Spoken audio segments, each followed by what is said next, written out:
ഗുരുവായൂരിൽ പ്രധാനമന്ത്രി പോകാൻ പാടില്ല എന്ന് പറയാൻ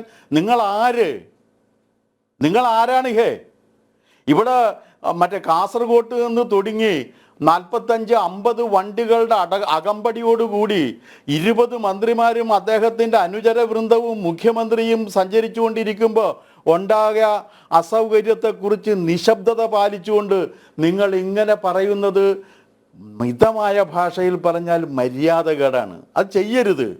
രാഷ്ട്രീയത്തിൻ്റെ തലങ്ങളുണ്ടാകും. ആ രാഷ്ട്രീയത്തിൻ്റെ തലങ്ങളിൽ നിങ്ങൾക്ക് ആർഗ്യുമെൻ്റ് നടത്തുകയും ചെയ്യാം. പക്ഷെ ഇങ്ങനെയാണോ ചെയ്യുന്നത്? ഇതെന്തർത്ഥ അടിസ്ഥാനത്തിലാണ്? ഒരു സഹപ്രവർത്തകൻ്റെ മകളുടെ വിവാഹത്തിൽ ഒരാൾക്ക് പങ്കെടുക്കണമെന്നുണ്ടെങ്കിൽ നിങ്ങളുടെ അനുവാദം വേണോ? നിങ്ങളുടെ അടുത്ത് എഴുതി ചോദിക്കണോ? ഞങ്ങൾ പങ്കെടുത്തോട്ടെ, ഞങ്ങളുടെ ഒരു സഹപ്രവർത്തകന്റെ ഗുരുവായൂർ അമ്പലത്തിൽ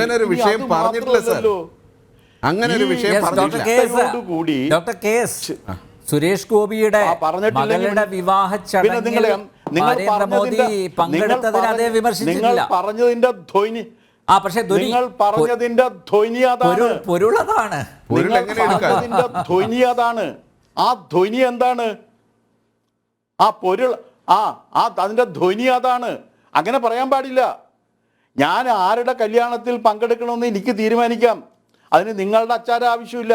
ഇവിടെ പ്രധാനമന്ത്രി ആയതുകൊണ്ട് അദ്ദേഹം ഗുരുവായൂർ അമ്പലത്തിൽ പോകാൻ പാടില്ല.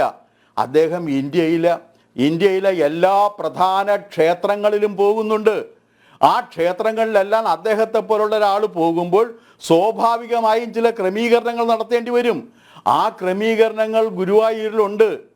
അത് ജനാധിപത്യത്തിൻ്റെ കൂടി സവിശേഷതയാണ്. ഇനി രാമന് രാഷ്ട്രീയമായിട്ട് ഉപയോഗിക്കുന്നു. പ്രഭാസ് എന്തായാലും ഇതൊക്കെ വായിച്ച് പഠിച്ചിട്ടുള്ള ഒരാളായിരിക്കും എന്നാണ് ഞാൻ ഊഹിക്കുന്നത്.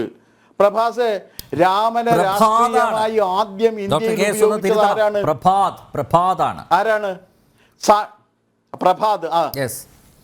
ശരി, ക്ഷമിക്കണം, പ്രഭാത്. ഞാൻ വന്നപ്പോൾ അദ്ദേഹത്തിന്റെ പേര് എഴുതി കാണിച്ചില്ല, അതുകൊണ്ടായിരുന്നു. ക്ഷമിക്കണം കേട്ടോ, ഞാൻ തെറ്റിച്ച് പറഞ്ഞു, മനഃപൂർവ്വം തെറ്റിച്ചല്ല, ക്ഷമിക്കണം. ആരായിരുന്നു? മഹാത്മാഗാന്ധിയാണ് രാമനെ രാഷ്ട്രീയ ആയുധമായി ആദ്യം ഉപയോഗിച്ചത്. മഹാത്മാഗാന്ധി. നിങ്ങൾ അതിനെ എതിർക്കുന്നുണ്ടോ?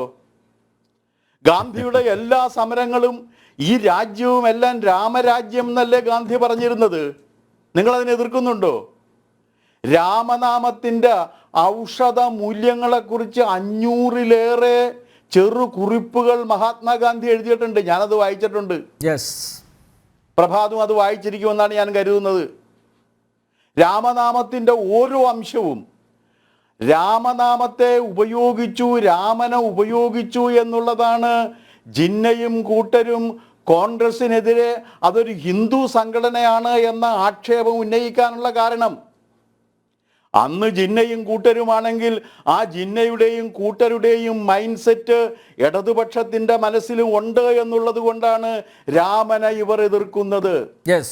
കോൺഗ്രസിൻ്റെ കാര്യം പിന്നെ അവർക്ക്, കോൺഗ്രസ്സുകാർക്ക് ഇപ്പോൾ ഗാന്ധി എന്ന് പറഞ്ഞു കഴിഞ്ഞാൽ ഇറ്റാലിയൻ ഗാന്ധിയാണ്, മഹാത്മാഗാന്ധിയല്ല. മഹാത്മാഗാന്ധിയാണ് രാമൻ ആദ്യമായി രാഷ്ട്രീയ ആയുധമായി ഉപയോഗിച്ചത്. പ്രഭാതിനറിയാലോ, ഒരു ബ്രിട്ടീഷ് പത്രപ്രവർത്തക, അവരുടെ പേര് ഞാൻ എഴുതി വെച്ചിട്ടുണ്ട്, ഇത് വേണമെങ്കിൽ നോക്കിയിട്ട് പറഞ്ഞു തരാം, ഇപ്പോൾ പെട്ടെന്ന് മറന്നുപോയി. അവർ ഗാന്ധിയോട് ചോദിച്ചു, നിങ്ങൾ എന്തിനാണ് ദൈവം എന്നുള്ളതിന് പകരം രാമൻ എന്നുപയോഗിക്കുന്നത്? ഗാന്ധി അതിന് മറുപടി പറഞ്ഞു, ദൈവം എന്നുപയോഗിച്ചു കഴിഞ്ഞാൽ ഞാൻ സംവദിക്കുന്ന എൻ്റെ നാട്ടിലെ ജനങ്ങളിൽ മഹാഭൂരിപക്ഷത്തിനും അത് മനസ്സിലാക്കാൻ കഴിയില്ല. രാമൻ എന്ന് പറഞ്ഞാൽ അവർക്കെല്ലാം അത് മനസ്സിലാക്കും, കാരണം അവരുടെ ജീവിത അനുഭവത്തിൻ്റെ ഭാഗമാണ്. ഉത്തരേന്ത്യക്കാർ റാം റാം എന്ന് പറയുകയും ജയ് ശ്രീറാം എന്ന് പറയുകയും ചെയ്യുന്നൊരു ജീവിത രീതിയുണ്ട്. ഇവിടെ സാഹിത്യം രാമനില്ലാതെ ഉണ്ടോ? ചിത്രശില്പകലകൾ രാമനില്ലാതെ ഉണ്ടോ? സംഗീതം രാമനില്ലാതെ ഉണ്ടോ?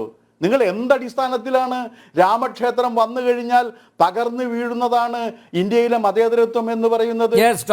അങ്ങനെ രാമക്ഷേത്രം വന്നാൽ തകർന്നു വീഴുന്നതാണ് ഇന്ത്യയിലെ മതേതരത്വം. നിങ്ങൾ പറയുന്ന സെക്കുലർ എന്തുണ്ടെങ്കിൽ ആ സെക്കുലറിസം വേണ്ട എന്ന് പറയാൻ ഇവിടുത്തെ ജനങ്ങൾ തയ്യാറാണ് എന്ന കാര്യം കൂടി മറക്കരുത്.